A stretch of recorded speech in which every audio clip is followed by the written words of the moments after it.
રાજુ કરપડાએ આમ આદમી પાર્ટીમાંથી રાજીનામું આપ્યું અને હવે આ આખી બાબતને લઈ અને જે ખેડૂત આગેવાનો છે, સામાજિક કાર્યકરો છે, આ તમામ લોકો રાજુ કરપડાના સમર્થનમાં આવી રહ્યા છે અને આમ આદમી પાર્ટીની સામે પણ અનેક સવાલો ઊભા થઈ રહ્યા છે અને આ તમામ ચર્ચાઓની વચ્ચે હવે એક નિવેદન સામે આવ્યું છે કે જે આમ આદમી પાર્ટીની સામે ખરેખર સવાલો એવા ઊભા કરે છે કે શું આમ આદમી પાર્ટીને એવું યોગ્ય ન લાગ્યું કે રાજુ કરપડાએ રાજીનામું આપી દીધું તો પછી એકવાર રાજુ કરપડા સાથે વાતચીત કરવી જોઈતી હતી, તેમનું આમ આદમી પાર્ટી દ્વારા રાજીનામું સ્વીકારવામાં કેમ આવ્યું, એવા અનેક સવાલો ઊભા કરવામાં આવ્યા છે।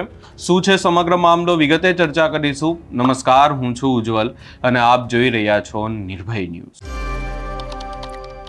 રાજુ કરપડાની જો વાત કરવામાં આવે તો રાજુ કરપડા આમ આદમી પાર્ટીમાં આવ્યા હતા અને ત્યારબાદ તેઓ ખેડૂત નેતા તરીકે સામે આવ્યા।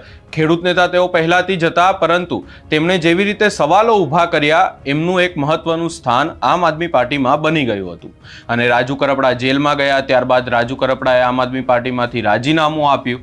હવે જે ખેડૂત આગેવાનો છે અને ગુજરાતના જે સામાજિક કાર્યકરો છે, આ તમામ લોકો રાજુ કરપડાના સમર્થનમાં આવી રહ્યા છે અને આમ આદમી પાર્ટીની સામે પણ એ લોકોમાં ભારે રોષ છે। હવે એવા જ એક સામાજિક કાર્યકર ભરતસિંહ વાળા, જેઓ એક ખેડૂત નેતા પણ છે, તેઓ રાજુ કરપડાના સમર્થનમાં આવ્યા છે અને આમ આદમી પાર્ટીને લઈ અને શું કહ્યું છે સૌપ્રથમ એ સાંભળી લઈએ। મારું નામ વાળા ભરતસિંહ પોપટભા, સામાજિક કાર્યકર। અત્યારે જે આમ આદમી પાર્ટીમાંથી રાજુભાઈ કરપડાએ રાજીનામું આપી દીધું છે એને અમારો દિલથી અને તન મન ધનથી અમારો જાહેર ટેકો છે, પણ રાજુભાઈ કરપડાએ રાજીનામું આપ્યું અને આમ આદમી પાર્ટીવાળા તરત જ એને હલકા કે નબળા બતાવવા માંડ્યા। પણ તો રાજુભાઈ કરપડા એક 10 જ મિનિટની અંદર પાછા પાર્ટીમાં ખરાબ થઈ ગયા કે ગદ્દાર થઈ ગયા। રાજુભાઈ કરપડા જેવો મરદ માણસ ગુજરાતમાં કોઈ નથી। આમ આદમી પાર્ટી તો મેં પ્રથમ દિવસે જ રાજુભાઈના રાજીનામાના 10મી મિનિટે જ કીધું હતું કે આમ આદમી પાર્ટી હવે રાંડી પડી, વિધવા થઈ ગઈ, હવે આમ આદમી પાર્ટીમાં કાંઈ વધ્યું નહોતું। મરદનો દીકરો જો કોઈ હોય અને ખેડૂત માટે લડવા માટે હોય તો આમ આદમી પાર્ટી પાસે એક રાજુભાઈ કરપડા હતા, પણ આ ખડડા એને હાંચવી ન ગયા અને કેજરીવાલને ત્યાં રાજીનામું મોકલ્યું તો કેજરીવાલ દિલ્હીમાં માખ્યું જ મારે।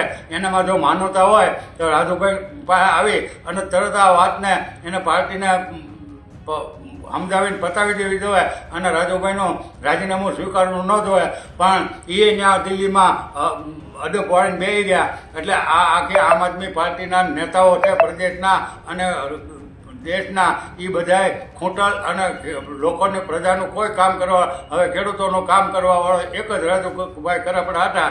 એ અત્યારે રાજીનામું આપ્યું એટલે પાર્ટી મેં પહેલેથી જ કીધું કે ભાઈ વિધવા થઈ ગઈ, હવે જય સીતારામ, આનું કોઈ ઘરે માંડવાનું નથી। અને આમ આદમી પાર્ટીના નેતાઓ ઉપર રાજુભાઈએ નામ જોગ આક્ષેપો કર્યા। એટલે તમે બાપના નથી, એ બીજાના તો ક્યાંથી થઈ શકતા રહો, તમે તમારા બાપને નથી હાંચવી શકતા અને ગુજરાતની પ્રજા તમે આમ થાય એમ જો કે અમે કાયદાના જાણકાર છીએ, નિષ્ણાત છીએ, સમજો છીએ, સંસ્કાર જાણીએ છીએ, ધર્મને તમે તંબુરો જાણતા હતા। જાણકાર કોઈ હોય તો એક રાજુ કરપડા જ હતો, બાકી તમે બધા તો નાલાયક નીકળ્યા। હવે તમે એના રાજુભાઈ કરપડાને જો વધારેમાં વધારે કાંઈ લાગે એવું હોય તો રાજુભાઈ જ્યારે જેલમાં હતા અને રાજુભાઈના બાપુએ ફોન કર્યો, એટલે કે એના પિતાજીએ ફોન કર્યો અને પ્રદેશના આમ આદમી પાર્ટીના મહામંત્રીએ એમ કીધું કે એ તો થતું હોય એમ થયા કરે। આ વેણ રાજુભાઈ કરપડાને એના હાથની માલિકો ગળી ગયા કે મારું જે થવું હોય થાય, પણ મારા બાપને કોઈ કહે તો તમે બાપને રખડતા મેકીને ગમે ત્યાં નીકળી પડો, ખતરી ના એ ન નીકળે। એ કાઠીના દીકરા છે, ક્ષત્રિયના દીકરા, તમે બધા માં ઘર ઘેર દીકરો ચોખા ખાય ને એ ધંધા તમે કરો, અમે ન કરીએ। એટલે રાજુભાઈ કરપડાને અમારું દિલથી સમર્થન છે। ગુજરાતભરના ખેડૂતો રાજુભાઈ કરપડાની સાથે, જો રાજુભાઈ કરપડા ભાજપમાં જોડાય તો પછી અમે વિચારશું, બાકી કોઈ પણ પક્ષમાં જોડાય કે અપક્ષમાં લડે, ગમે એમ રીતે એને લડવું હોય એને અમારું ખુલ્લું સમર્થન રહે। બાકી આમ આદમી પાર્ટીવાળા જે કાંઈ બોલે, જે કાંઈ કોમેન્ટો કરે એ તો એના ચડાવેલા અને એના પઢાવેલા પોપટ છે। ક્યારેક એક ફેરી મરદના દીકરાઓ તો આવી તો જુઓ, રાજુભાઈ કરપડા છે એ તો 10 વર્ષથી 15 વર્ષથી લડતા આવે અને ખેડૂત એકતા મંચમાં એ સુરેન્દ્રનગર જિલ્લાના પ્રમુખ હતા, હું અહીંયા ભાવનગર જિલ્લાના પ્રમુખ હતો અને અમે ખૂબ કામ સાથે કરેલા છે આમ આદમીના પાર્ટીમાં ભળવા માટે। પણ અમે ચોટીલામાં 21માં મિટિંગ કર્યા પછી એને આમ આદમી પાર્ટીમાં ભર્યા, એટલે આમ આદમી પાર્ટીવાળાએ આની હારે ખોટલાઈ કરી છે અને આવા મરદમાના હારે આવી ગદ્દારી કરી એ આમ આદમી પાર્ટીને હવે ભોગવવી પડશે. મેં પણ ઘણા બધા સંગઠનોમાં કામ કરેલું છે. ખેડૂત સમાજમાં પણ મેં 15 વર્ષ જેટલા જિલ્લાના પ્રમુખ તરીકે કિસાન ક્રાંતિ સંગઠન, મેં ઘણા બધા સંગઠનોમાં ભાવનગર જિલ્લાના પ્રમુખ તરીકે કામ કરેલું છે. પણ અત્યારે મેં નિવૃત્તિ જાહેર કરેલી છે, પણ એનો અર્થ એવો નથી કે પાછું અમે નિવૃત્તિ કહી. એ તો હાબી ગમે ત્યારે મેદાનમાં આવીને અમે ઉતરવાના થઈ. બાકી રાજુભાઈ કરપડાને અમારું દિલથી પૂરું સમર્થન છે. તમારથી જે થાય એ કરી લેજો. હવે તમે તમારું મોવા નથી હાંકવી રહ્યા. મહામંત્રી પોતે બન્યો, એનો ભાવનગર જિલ્લામાં મોવા તાલુકામાં પોતાના ગામમાં એ કાંઈ નથી કરી શક્યો અને એ ગુજરાતનો મહામંત્રી ઠોકીને બેહાડી દીધો. આવા ઘટી સટણીયા શું કામ કરી દેવાના છે? એટલે રાજુભાઈ કરપડાને અમારું દિલથી ખુલ્લેખુલ્લું સમર્થન છે. જય હિન્દ, જય ભારત. અહીંયા તેમના દ્વારા અનેક સવાલો ઊભા કરવામાં આવ્યા અને આ સવાલોની વચ્ચે એક સવાલ ઊભો કરવામાં આવ્યો કે રાજુ કરપડાએ અરવિંદ કેજરીવાલને પોતાનું રાજીનામું લખ્યું હતું અને અરવિંદ કેજરીવાલે રાજીનામું સ્વીકારી પણ લીધું. પરંતુ અહીંયા સવાલો એવા ઊભા કરવામાં આવી રહ્યા છે કે આમ આદમી પાર્ટી, કારણ કે આપણે રાજુ કરપડાના પણ અનેક નિવેદનો સાંભળ્યા છે.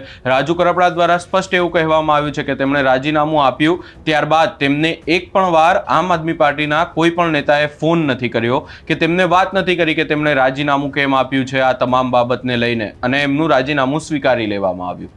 આખી બાબતને લઈને પણ સવાલો ઊભા થઈ રહ્યા છે અને ખાસ કરી અને આગામી સમયમાં સ્થાનિક સ્વરાજ્યની ચૂંટણી આવવાની છે અને એના પહેલાં જ આવી રીતે આમ આદમી પાર્ટીના એક મજબૂત નેતાએ પાર્ટી છોડી છે. એને લઈ અને આમ આદમી પાર્ટીનું પણ આગામી સમયમાં મોટા પાયે નુકસાન થઈ શકે છે. આ સમગ્ર બાબતે તમારો શું અભિપ્રાય છે એ અમને કમેન્ટ કરી જરૂર જણાવશો. અમારી ચેનલ નિર્ભય ન્યૂઝને લાઇક, શેર, સબસ્ક્રાઇબ કરવાનું ભૂલશો નહીં.